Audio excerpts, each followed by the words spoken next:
All right, it's Steve Mann with Guardian RFID. Today we're going to talk about how to react to a disrespectful inmate or a group of inmates. Whether it's day one of your career or year 30 of your career, it's going to happen. It's going to happen whether you're a great officer or a poor officer, strong or weak. It's going to happen. You're going to encounter a disrespectful inmate.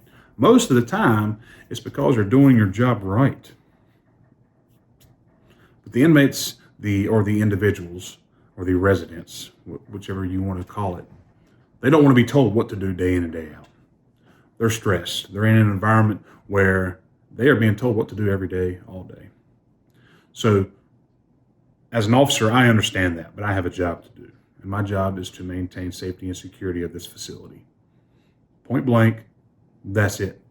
Now, if an inmate becomes disrespectful to you, and we're going to talk about just a single inmate. If it's multiple inmates, we're going to get somebody in there.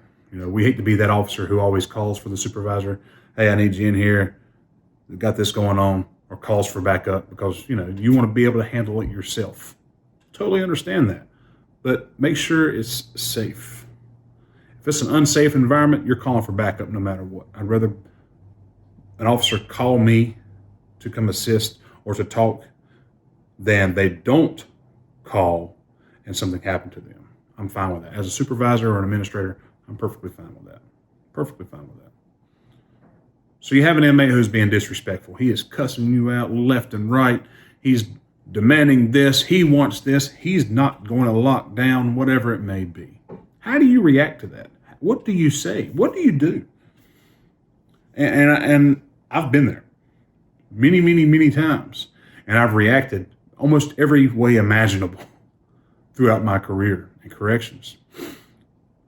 And I learned a lot. And it helped me along the way to train the ones who are coming into corrections that encounter this. Number one, don't lose your temper. Stay poised and under control. Stay professional. Okay? Don't curse at the inmate. Don't talk down to the inmate. Now, the inmate's going to be doing all of this to you, right? So why can't you do it to him or her? Because you can't. Because you wear that badge on your shirt that represents your agency, your department, your facility, your county. Okay? So represent with pride and honor.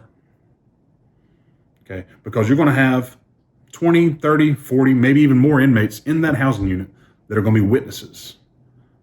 And when it comes time to maybe write this inmate up for disciplinary action purposes, and every inmate in there is going to do a statement saying, well, Officer Maynard was cussing at him and doing this and doing that. How can I write up an inmate for cursing at me when I'm cursing at him or her? I mean, let's be honest, So breathe. If the inmate has approached you and he is fussing at you, he's very frustrated, he's disrespecting you, or even challenging you, breathe. Think what you're going to say. Sometimes silence is better than words, honestly. Think about what you're going to say.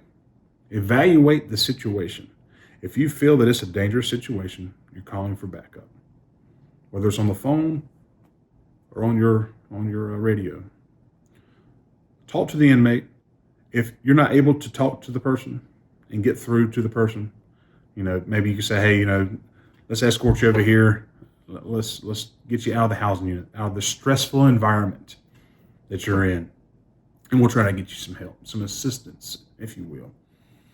If you're able to talk to the inmate, get them to the side. See what's wrong. Hey, what's going on? You're normally not like this. Something wrong?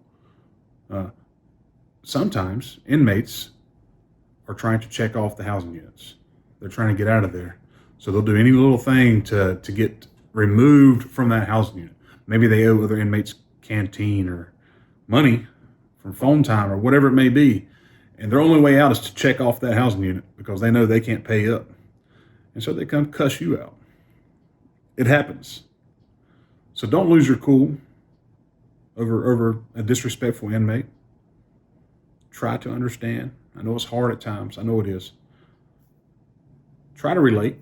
I try to put myself in their shoes a lot when I was working in them housing units, because it is a stressful environment for both the officer and the inmate. But my number one thing was always to stay safe, create distance between me and the individual, and try to help. We're there to help. So keep all that in mind. And from me to you, stay safe.